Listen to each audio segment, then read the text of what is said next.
Assalamualaikum warahmatullahi wabarakatuh.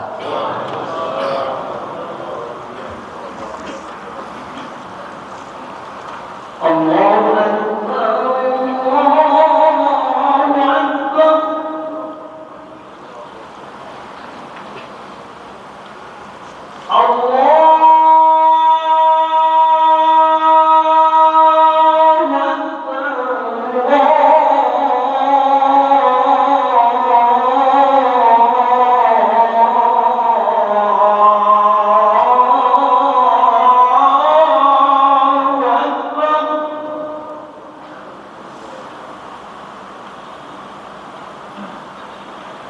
أشهد أن لا إله إلا الله.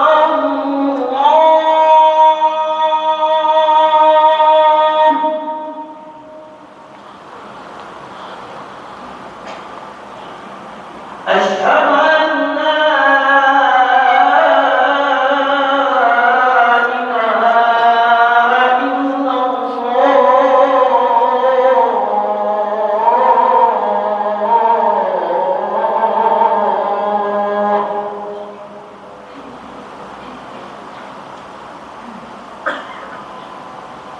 أشهد أن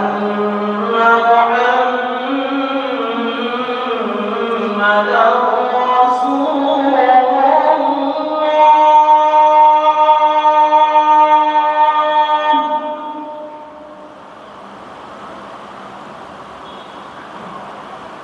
أشهد أن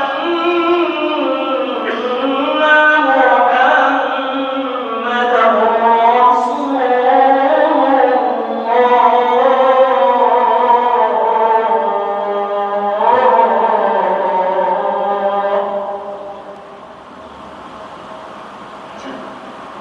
حي على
إن الحمد لله نحمده ونستعينه ونستغفره ونعوذ بالله من شرور أنفسنا وسيئات أعمالنا من يهده الله فلا مضل له ومن يضلل فلا هادي له أشهد أن لا إله إلا الله وحده لا شريك له وأشهد أن محمدا عبده ورسوله اللهم فصل وسلم وبارك على هذا النبي الكريم وعلى آله وصحبه ومن تبعه بإحسان إلى يوم الدين.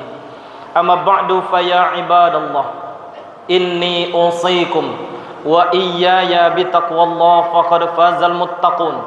اتقوا الله حق تقاته ولا تموتن إلا وأنتم مسلمون.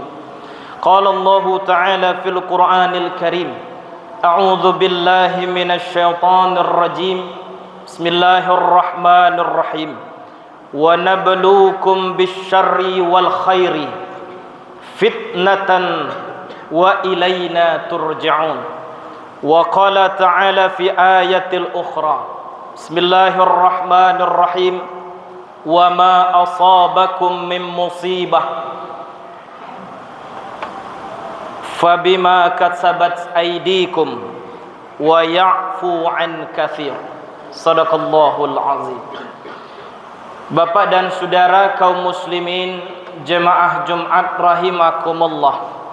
Pertama, mari kita bersyukur kehadirat Allah Subhanahu wa taala. Allah masih berikan kita nikmat iman, nikmat Islam, kesehatan dan kesempatan sampai dengan siang hari ini kita masih dapat hadir, melangkahkan kaki, mengayunkan tangan menuju masjid yang kita cintai ini. Sebagai seorang muslim laki-laki balik berakal di hari Jumat ini, Allah wajibkan kepada kita untuk melaksanakan ibadah Jumat sebagaimana yang sedang kita laksanakan siang hari ini. Mudah-mudahan Bapak dan saudara kaum muslimin, amal ibadah yang kita lakukan diterima di sisi Allah, dan mudah-mudahan Allah juga berkenan untuk memberikan balasan yang terbaik nanti di hadapan Allah Subhanahu wa taala. Salawat dan salam kita doakan kepada Allah, semoga senantiasa disampaikan buat junjungan kita, tauladan hidup kita, yakni baginda Rasulullah Muhammad sallallahu alaihi wasallam, dengan iringan doa Allahumma salli ala Muhammad wa ala ali Muhammad.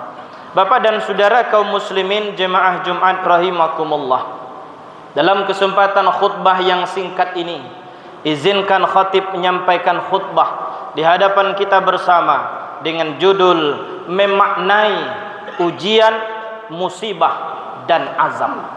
Bapak dan saudara kaum muslimin, tentu sudah kita pahami dan kita ketahui bersama, akhir-akhir ini khususnya di Sumatera Barat terjadi bencana, terjadi musibah di mana menimpa saudara-saudara kita. Pertama tentu Bapak dan saudara kaum muslimin, doa kita bersama semoga Allah Subhanahu wa taala memberikan kekuatan, ketabahan, keikhlasan, kiranya segala sesuatu harta benda ataupun nyawa yang telah pergi diambil oleh Allah Subhanahu wa taala, kiranya diberikan ganti yang jauh lebih baik dan tentu lebih banyak nantinya oleh Allah Subhanahu wa taala. Di samping itu Bapak dan saudara kaum muslimin, sebagai sesama muslim tentu kita juga punya tanggung jawab untuk bisa membantu sesuai dengan kemampuan kita masing-masing, baik dengan materi, uang yang kita donasikan, yang kita infakkan, yang kita niatkan semata-mata lillahi ta'ala, ataupun dalam bentuk sumbangan yang lain, mungkin dalam bentuk makanan, pakaian, ataupun seminimal-minimalnya kita dengan tulus dan penuh kesungguhan mendoakan kepada Allah, semoga musibah yang terjadi ataupun ujian yang terjadi beberapa waktu terakhir ini kiranya dapat dilewati dengan baik, dan bagi kita mendapatkan pelajaran yang berharga dari peristiwa tersebut. Bapak dan saudara kaum muslimin jemaah Jumat rahimakumullah, sebagaimana ayat yang kita bacakan tadi di dalam Al-Quran surah Al-Anbiya ayat 35, Allah Subhanahu wa taala berfirman, a'udzu billahi minasyaitonir rajim. Bismillahirrahmanirrahim. Wa nabluukum bisyarri wal khairi fitnah wa ilaina turja'un. Kami akan menguji kamu dengan keburukan dan kebaikan sebagai cobaan yang sebenar-benarnya, dan hanya kepada kamilah kamu akan dikembalikan. Bapak dan saudara kaum muslimin, Di dalam ayat ini Allah menyebutkan bahwa Allah akan memberikan ujian terhadap manusia. Ujian yang Allah berikan bisa dalam bentuk bisyarri, dengan keburukan, sesuatu yang tidak disenangi ataupun disukai oleh manusia. Datangnya bencana alam, kematian, kemudian mungkin kebakaran, kehilangan harta, ataupun orang yang kita cintai sakit dan segala macam. Semua yang tidak kita senangi, ini bahagian daripada ujian yang Allah berikan di tengah kehidupan manusia.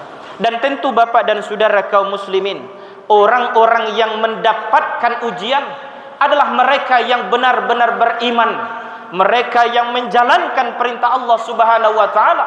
Karena bagi orang-orang kafir, mereka tidak diberikan ujian melainkan azab oleh Allah Subhanahu wa taala.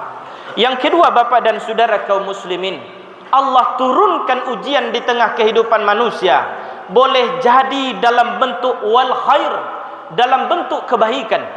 Oleh sebab itu, nikmat yang Allah titipkan, baik itu berupa harta benda, ataupun pangkat dan jabatan, ataupun fisik, waktu luang, kesehatan, dan segala macam bentuknya, yang setiap manusia pasti menyenanginya, menginginkannya, maka di balik nikmat itu wajib untuk kita syukuri Bapak dan Saudara. Maka nikmat, di balik nikmat itu ada ujian dari Allah Subhanahu wa taala. Orang yang diberikan kekayaan, sesungguhnya dia sedang diuji, mampukah dia pergunakan harta dan kekayaannya untuk menjadi wasilah mendekatkan diri beribadah kepada Allah Subhanahu wa taala.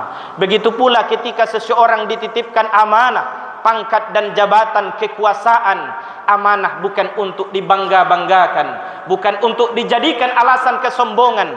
Justru amanah merupakan sesuatu yang harus kita pertanggungjawabkan di hadapan Allah Subhanahu wa taala.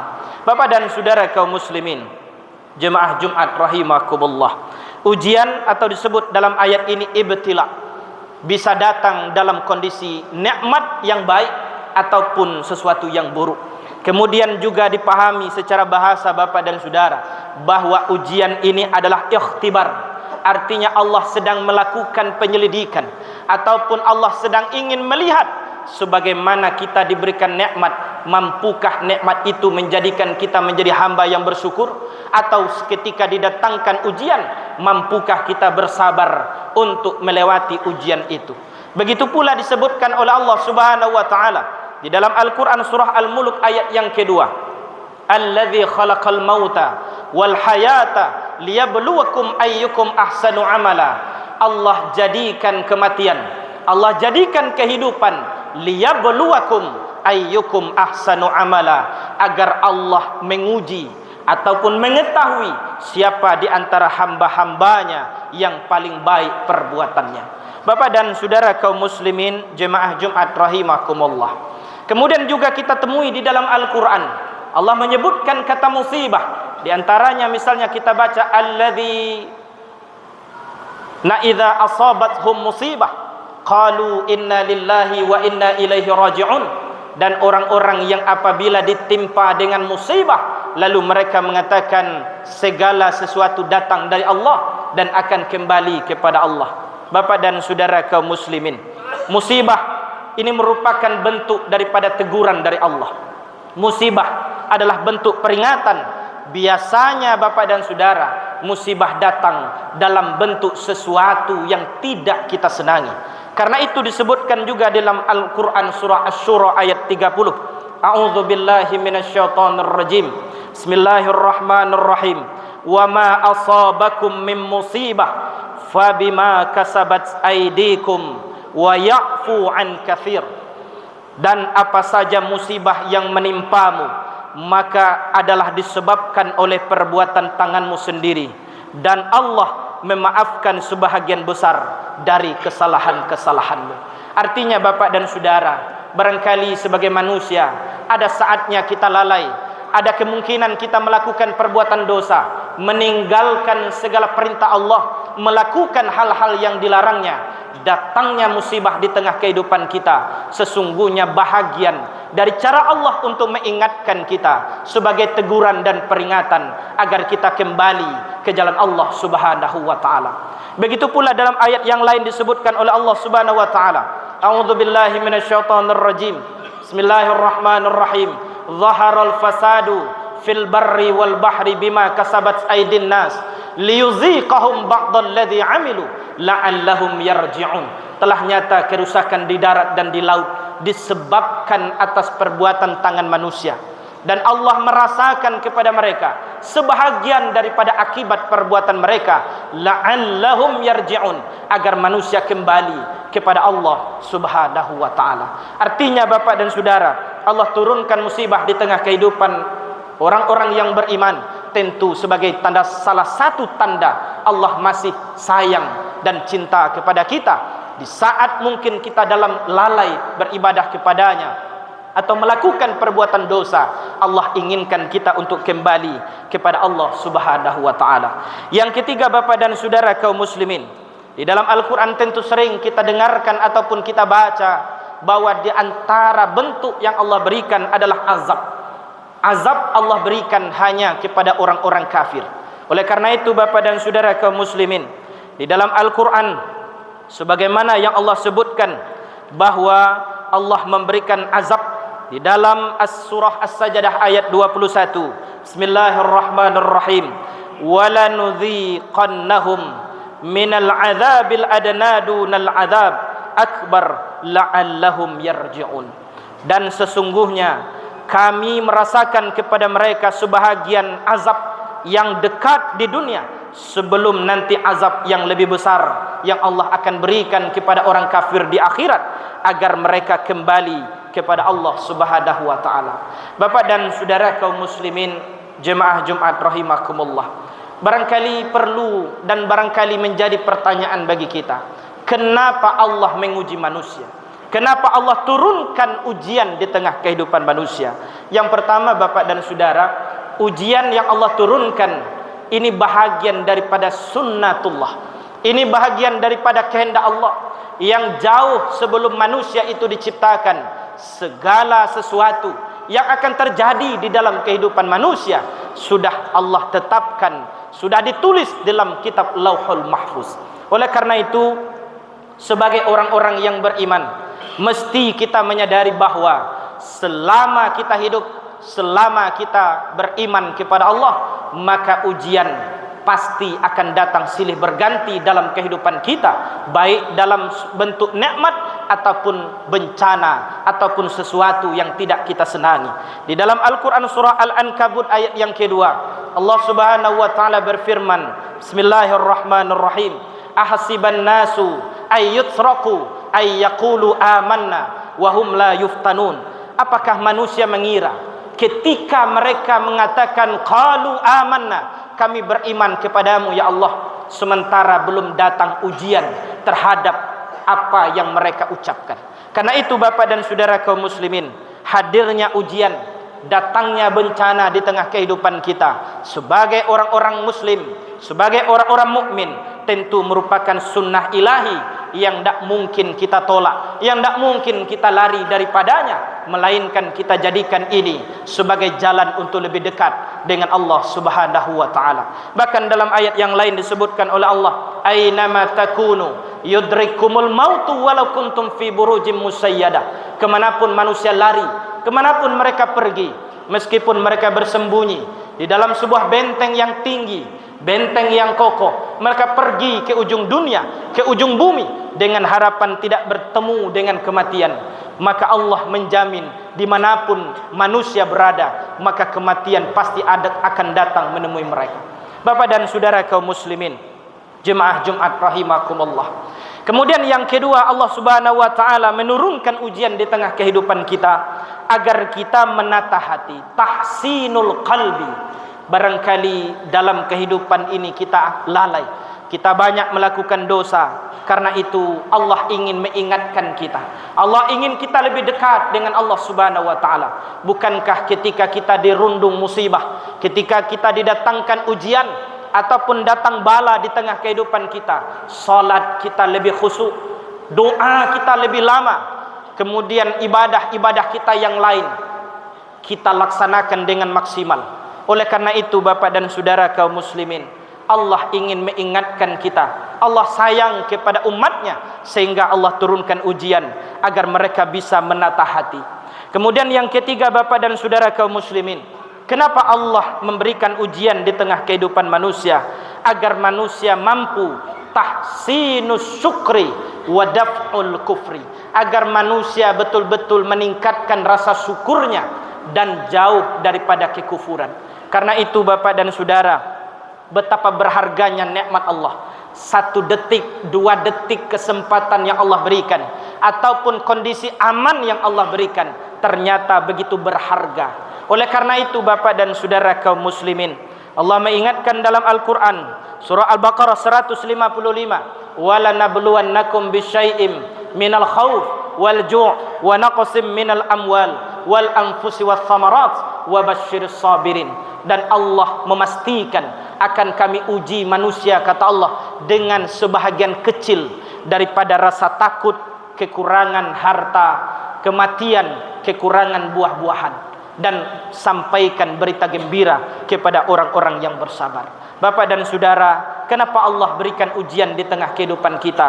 Agar manusia subutul mujahadah wa akhlaqis sabri, agar seorang manusia betul-betul bersungguh-sungguh untuk melakukan perjuangan agar taat kepada Allah, dan agar manusia memiliki akhlak dengan kesabaran.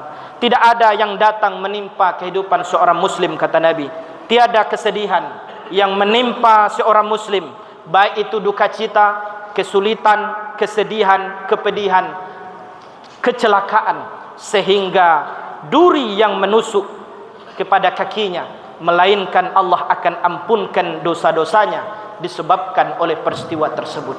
Bapak dan Saudara kaum muslimin, Nabi bahkan memuji sikapnya orang-orang muslim, orang-orang yang beriman. Tak kala datang nikmat, mereka pandai mensyukurinya, sementara di saat datang musibah ataupun ujian, mereka akan bersabar menghadapinya. Bapak dan Saudara kaum muslimin, Allah Subhanahu wa taala menurunkan ujian di tengah kehidupan kita. Tentu ada banyak kebaikan di dalamnya. Bahkan disebutkan dalam hadis sahih yang diriwayatkan oleh Abu Daud bahwa sesungguhnya, kata Nabi SAW, seorang hamba jika Allah sudah menentukan takdirnya pada suatu tingkatan yang ada di dalam surga, yang mana di saat itu beliau belum bisa untuk meraihnya dengan sebab amal yang dia kerjakan, maka Allah akan menimpakan kepada mereka musibah berkaitan dengan dirinya, hartanya, ataupun pada anaknya. Kemudian Allah jadikan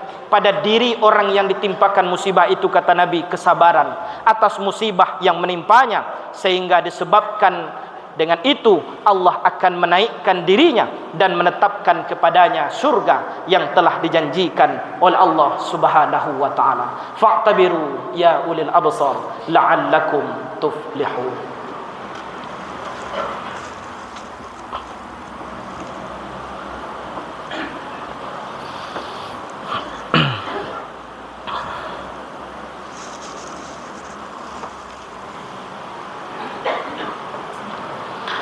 Alhamdulillahi Rabbil Alamin, alladhi khalaqas samawati wal ard wa ikhtilafil layli wan nahar la ayatin li ulil albab. Ashhadu an la ilaha illallah wahdahu la syarika lah, wa ashhadu anna Muhammadan abduhu wa rasuluh. Allahumma fassalli wa sallim wa barik ala hadzal nabiyil karim wa ala alihi wa sahbihi wa man tabi'ahu bi ihsanin ila yaumiddin. Amma ba'du, fa ya ibadallah, inni usikum wa iyaya bitaqwallah faqad fazal muttaqun. Ittaqullaha haqqa tuqatih wa la tamutunna illa wa antum muslimun. Qala Allah ta'ala fil Qur'anil Karim, a'udzu billahi minasy syaithanir rajim. Bismillahirrahmanirrahim. Wal 'asr innal insana lafi khusr إلا الذين آمنوا وعملوا الصالحات وتواصوا بالحق وتواصوا بالصبر. إن الله وملائكته يصلون على النبي يا أيها الذين آمنوا صلوا عليه وسلموا تسليما. اللهم صل على محمد وعلى آل محمد كما صليت على إبراهيم وعلى آل إبراهيم وبارك على محمد وعلى آل محمد كما باركت على إبراهيم وعلى آل إبراهيم إنك حميد مجيد. اللهم اغفر للمسلمين والمسلمات والمؤمنين والمؤمنات الأحياء منهم والأموات إنك سميع قريب مجيب الدعوات يا قاضي الحاجات. اللهم اجعلنا من التوابين واجعلنا من المتطهرين واجعلنا من عبادك الصالحين. اللهم أعني على ذكرك وشكرك وحسن عبادتك. اللهم يا مقلب القلوب ثبت قلوبنا على دينك وعلى طاعتك. ربنا ظلمنا أنفسنا ولم تغفر لنا وترحمنا لنكونن من الخاسرين. ربنا آتنا في الدنيا حسنة وفي الآخرة حسنة وقنا عذاب النار. عباد الله إن الله يأمر بالعدل والإحسان وإيتاء ذي القربى وينهى عن الفحشاء والمنكر والبغي يعظكم لعلكم تذكرون ولذكر الله أكبر.